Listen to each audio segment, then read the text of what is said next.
Hi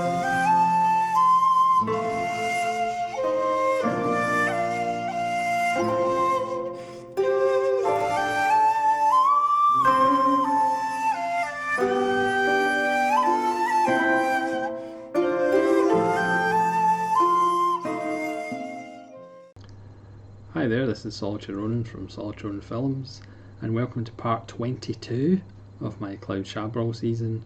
Today we're going to talk about the 1994 film L'Enfer, or Hell, or Torment, starring Emanuelle Beart and Francois Clouzot. Now this is, I suppose, more kind of interesting when you consider this was the script, or one of the versions of the 3 scripts for Henri-Georges Clouzot's Inferno, which he never finished in 1964. The documentary about Inferno is featured in this Arrow Academy title. This is a documentary by Serge Bromberg and Ruxandra Medra, which gives a kind of background of the production. It only lasted 3 weeks and then the production fell apart. It was to star Romy Schneider, and it's a tale of a husband who seems to have the perfect life and the perfect wife, but then jealousy enters his life and he goes in a spiral into madness. We're not going to talk about what Clouzot's film could have been. Going to focus on Chabrol's film. Clouzot wanted to start at the end and do flashbacks and do more kind of experimental jump cut type things and kind of small cuts, whereas Chabrol was more of a traditional storyteller. Obviously for me Clouzot is a better filmmaker than Chabrol, but as Chabrol says in the interview that comes on this second sight DVD release, he would never make the film as a remake of a Clouzot film, but because it was never finished, he has the advantage because his film got made and Clouzot's didn't. The script was brought to Chabrol by Clouzot's second wife. Chabrol and Clouzot did play bridge at one point regularly, but they kind of drifted apart from each other. So like I said, there's 3 versions of the script. Chabrol preferred the first version of the script.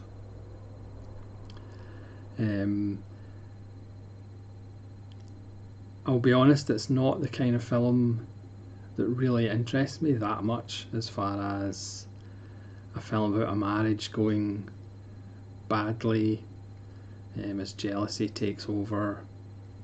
You know,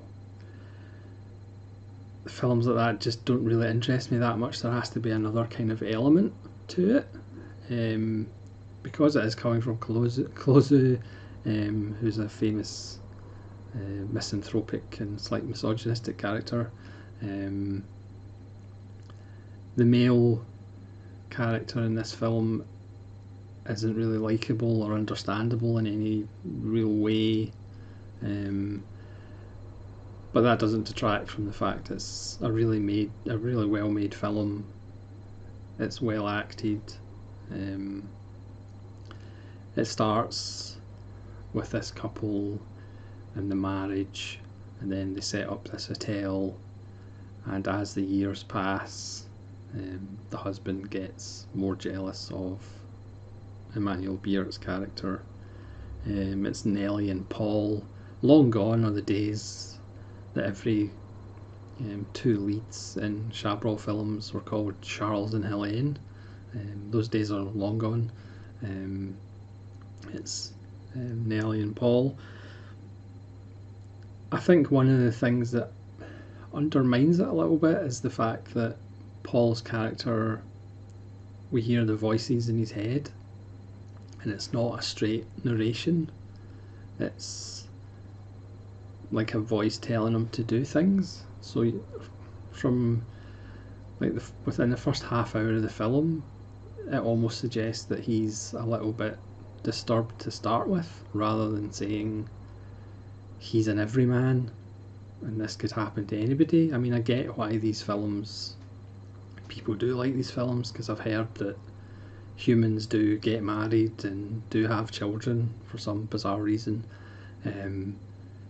So people can engage with these kind of films because they can easily project themselves into these situations. It's harder to project yourself into the life of a cowboy or a spaceman or whatever, but you can project yourself into a marriage with children. I know it seems bizarre to me, but never mind. But for me, there's just not enough in the film that's that engaging. I do like the end of the film. It has an unusual FIN. It's not the usual FIN at the end of French films, which also makes a point about the title of the film being hell or torment and the meaning of that. It's bright and shiny. It's shot on this lakeside hotel, so it's very colourful, it's very bright and sunny, which is obviously a juxtaposition between the mental state of Paul's character. He has a couple of huge breakdowns. He ends up locking in a room. But again, to me, it's just not that interesting. I would much rather watch films about a group of men called Frank trying to get to one end of a city to another,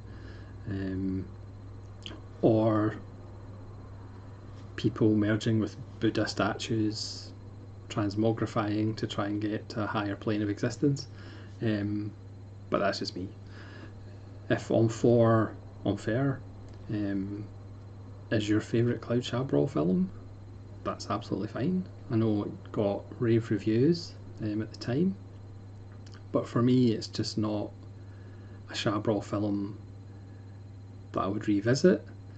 Yes, it would be interesting to see what Clouzot would have done. Again, this Arrow Academy Blu-ray gives hints of that with some of the footage.